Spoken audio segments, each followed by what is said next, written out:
July മാസത്തിലെ അവസാനത്തെ ആഴ്ചയാണ്. യൂണിവേഴ്സ് എന്താണ് നമ്മളോട് പറയുന്നതെന്ന് നമുക്ക് നോക്കാം. ഈ ജൂലൈ മാസത്തിലെ ഇനി അവസാനത്തെ ആഴ്ച എന്തൊക്കെയാണ് നമ്മളിലേക്ക് വരുന്നതെന്ന് നോക്കാം.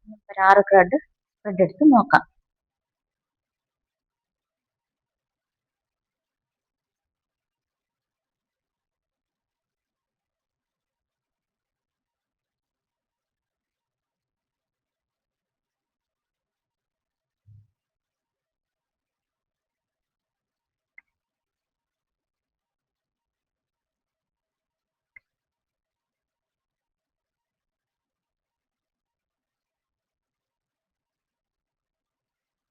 ഈ സ്പ്രെഡാണ് നമുക്ക് യൂണിവേഴ്സിന്റെ അവസാനത്തെ ആഴ്ച വന്നിരിക്കുന്നത്. ഒന്നാമത്തെ കാർഡ് വന്നത് ഏസ് ഓഫ് സോർട്സിന്റെ എനർജിയാണ്. ബുദ്ധിപരമായി എന്തൊക്കെയോ തുടങ്ങുന്ന ഒരു എനർജിയാണ് ഏസ് ഓഫ് സോർട്സിന്റെ എനർജിയിലൂടെ കാണിക്കുന്നത്. എന്ന് പറഞ്ഞാൽ പുതിയ തുടക്കങ്ങൾ, അത് ചിലപ്പോൾ എന്തെങ്കിലും പുതുതായിട്ട് പഠിക്കാൻ പോകുന്നതാകാം, പുതിയൊരു ജോലി മാറുന്നതാവാം. അതാണ് ഏസ് ഓഫ് സോർട്സ് പറയുന്നത്. എന്നൊക്കെ ഒരു പുതിയ തുടക്കങ്ങൾ യൂണിവേഴ്സിന്റെ ഭാഗത്തു നിന്നുണ്ടാകുന്നു. അപ്പൊ അത് കണ്ടിന്യൂ ചെയ്യുന്ന ആ വ്യക്തി എന്നാണ് യൂണിവേഴ്സ് അങ്ങനെ ഒരു അവസരം ആ വ്യക്തിക്ക് കൊടുക്കുന്നു എന്നാണ് പറയുന്നത്. അപ്പൊ ഏസ് ഓഫ് സോർട്സിന്റെ എനർജി പുതിയ തുടക്കങ്ങളെയാണ് കാണിക്കുന്നത്. രണ്ടാമത്തത് കിങ് ഓഫ് കപ്സ്.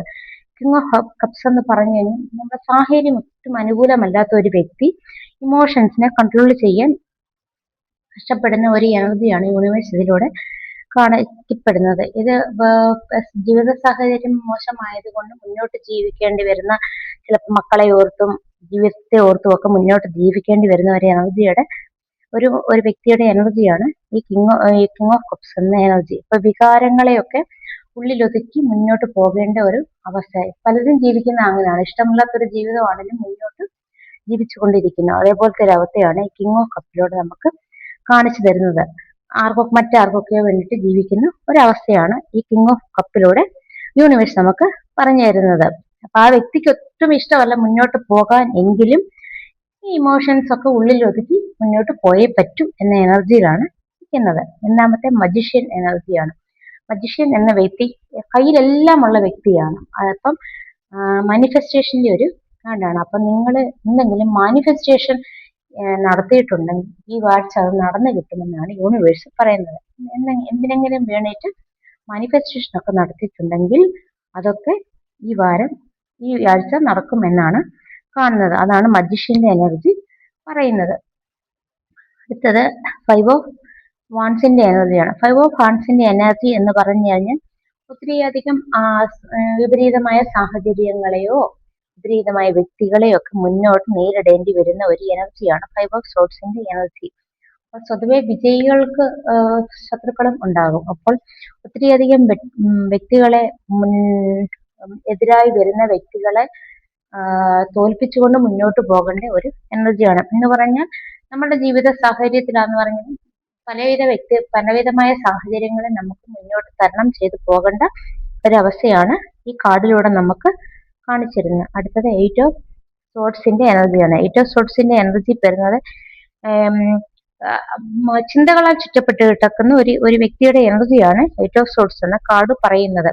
എന്ന് പറഞ്ഞാൽ സ്വയമായിട്ട് എനിക്ക് മുന്നോട്ട് പോകാൻ പറ്റില്ല, എന്റെ ജീവിത സാഹചര്യങ്ങളൊക്കെ നിലച്ചുപോയി, എനിക്ക് മുന്നോട്ടേക്ക് ലൈഫ് ഇല്ല എന്നൊക്കെ കാണിക്കുന്ന ഒരു എനർജിയാണ് ഇത്. എന്ന് പറഞ്ഞാൽ ആ വ്യക്തി സ്വയം കെട്ടിയിടപ്പെട്ടിരിക്കുന്നു, മറ്റുള്ളവരല്ല, സ്വയമായിട്ട് തന്നെ ചിന്തകളാൽ കുടുങ്ങി കിടക്കുന്ന ഒരവസ്ഥയാണ് 8 ഓഫ് സോർട്സ് എന്ന എനർജിയിലൂടെ നമുക്ക് യൂണിവേഴ്സ് കാണിച്ചു തരുന്നത്. എന്ന് പറഞ്ഞാൽ ഈ വ്യക്തിയുടെ കാലുകൾ ഒരിക്കലും ബന്ധിച്ചിട്ടില്ല, കൈകളും മാത്രമേ കണ്ണുകളുമേ ബന്ധിച്ചിട്ടുള്ളൂ. അപ്പൊ ആ വ്യക്തിക്ക് സ്വയം കെട്ടഴിച്ച് മുന്നോട്ട് പോകാൻ ഒരു പ്രയാസവുമില്ല. പക്ഷെ ആ വ്യക്തി അത് വിചാരിക്കുന്നേയില്ല. അപ്പൊ ആ വ്യക്തി ഇതൊക്കെ കൊണ്ട്, ആ ചിന്തകൾ കൊണ്ട് മുന്നോട്ടേക്ക് വരുന്നില്ല. പക്ഷെ മനസ്സിൽ ആശയുണ്ട്, പക്ഷെ ബുദ്ധി കൊണ്ട് ആ വ്യക്തി ഇതൊന്നും പ്രവർത്തിക്കുന്നുമില്ല, മുന്നോട്ടേക്ക് വരുന്നുമില്ലെന്നാണ് പറയുന്നത്. അടുത്തത് ഡെവിളിന്റെ കാർഡാണ്. അപ്പം ഒരു നെഗറ്റീവ് ഇമ്പാക്ട് ഈ റിലേഷൻഷിപ്പിൽ അല്ലെങ്കിൽ ഈ ബന്ധത്തിൽ, റിലേഷൻഷിപ്പ് മകളാവും യൂണിവേഴ്സിന്റെ എനർജിയാണ്. അപ്പം ഒരു നെഗറ്റീവ് ഇമ്പാക്ട് ഉള്ള ഒരു റിലേഷൻഷിപ്പിനെയാണ് ഇത് കാണിക്കുന്നത്. അപ്പം ആരുടെയൊക്കെ ലൈഫിൽ ഒരു നെഗറ്റീവ് എനർജിയുടെ സാന്നിധ്യം ഉണ്ട്. അപ്പൊ അവർക്ക് മുന്നോട്ട് ഒരുപക്ഷെ പോണമെന്ന് ഓർത്താലും പലവിധ പ്രോബ്ലംസിനെ ഫേസ് ചെയ്താണ്ടായിരിക്കുന്നു. അപ്പൊ എന്ത് ചെയ്യാൻ, മുന്നോട്ട് പോകാൻ പറ്റാതെ നിശ്ചലമായി നിൽക്കുന്ന ഒരവസ്ഥയിലാണ് കാര്യങ്ങൾ പോകുന്നത്. അപ്പോൾ അതൊരു ഡെവിൾ എനർജിയിലേക്കാണ് പോകുന്നത് എന്നാണ് പറയുന്നത്. അപ്പോൾ ആ ഡെവിളിന്റെ ഒരു സാന്നിധ്യം കൊണ്ട് ആ ജീവിതത്തിൽ ഒന്നും ഒരു പ്രോഗ്രസ്സും ഉണ്ടാവാതെ ആ ജീവിതം ഇങ്ങനെ സ്തംഭിച്ചു നിൽക്കുന്ന ഒരവസ്ഥയാണ് യൂണിവേഴ്സ് പറയുന്നത്. അപ്പം യൂണിവേഴ്സ് ഈ ആഴ്ച പറയുന്നത് ചിലവർക്കൊക്കെ നല്ല കാര്യങ്ങൾ നടക്കുമെങ്കിൽ ചിലവർക്കൊക്കെ ഒരു ചീത്ത എനർജിയിലൂടെയാണ് പോകുന്നത് എന്നാണ് പറഞ്ഞത്. ചിലവർക്കൊക്കെ മാനിഫെസ്റ്റേഷൻ നടക്കുന്നു, ചിലവരൊക്കെ സാഹചര്യങ്ങളെ മുന്നിൽ കണ്ട് മുന്നോട്ട് പോകുന്ന ഒരു ഇതാണ്. ചിലവർക്ക് പുതിയ തുടക്കങ്ങൾ ഉണ്ടാവുന്നതാണ് പറയുന്നത്. ഇനി ഏഞ്ചലിന്റെ മെസ്സേജ് എന്താണെന്ന് നോക്കാം ഈ വിഷയത്തിൽ. Ask from help from others എന്ന് പറഞ്ഞാൽ മറ്റുള്ളവരിൽ നിന്ന് നിങ്ങൾ സഹായം സ്വീകരിക്കൂ എന്നാണ് പറയുന്നത്. അപ്പൊ ഇതുവരെ സഹായം നമ്മൾ ചോദിച്ചിട്ടില്ലെങ്കിൽ മറ്റുള്ളവരിൽ നിന്ന് സഹായം സ്വീകരിക്കൂ എന്നാണ് പറയുന്നത്. രണ്ടാമത്തെ card not the right time എന്ന് പറഞ്ഞാൽ അപ്പൊ കണ്ടില്ലേ ഡബിൾ കാർഡും ഒക്കെ വന്നതിന്റെ അപ്പൊ നോട്ട് ദ റൈറ്റ് ടൈം, ഇപ്പം നിങ്ങൾക്ക് ശരിയായ ഒരു ഡിവൈൻ ടൈം അല്ല, അപ്പൊ ഇപ്പം ആ കാര്യത്തിന് വേണ്ടിയിട്ട് ശ്രമിക്കേണ്ട എന്നാണ് ഏഞ്ചൽസ് നമുക്ക് പറഞ്ഞു തരുന്നത്. അടുത്ത കാർഡ് കമ്മ്യൂണിക്കേറ്റ് ക്ലിയർലി എന്നാണ്. കമ്മ്യൂണിക്കേറ്റ് ക്ലിയർലി എന്ന് പറഞ്ഞു കഴിഞ്ഞാൽ നല്ലതായിട്ട് നിങ്ങൾ വ്യക്തമായി സംസാരിക്കുക, നിങ്ങൾക്ക് എന്തെങ്കിലും പറയാനുള്ളത് പറയുക, വ്യക്തമായി സംസാരിക്കുക എന്നൊക്കെയാണ് കമ്മ്യൂണിക്കേറ്റ് ക്ലിയർലിയിലൂടെ ഏഞ്ചൽസ് നമ്മളോട് പറയുന്നത്. ഇതൊക്കെ എന്ത് കാര്യമുണ്ടെങ്കിലും കട്ടൻ ക്ലിയർ ആയിട്ട് സംസാരിക്കുക, സംസാരിച്ച് മുൻപോട്ട് പോവുക എന്നാണ് ഏഞ്ചൽസ് നമുക്ക് കാണിച്ചു തരുന്നത്. അപ്പോൾ റീഡിംഗ് എല്ലാവർക്കും ഇഷ്ടമായി വരുന്നു. Thank you.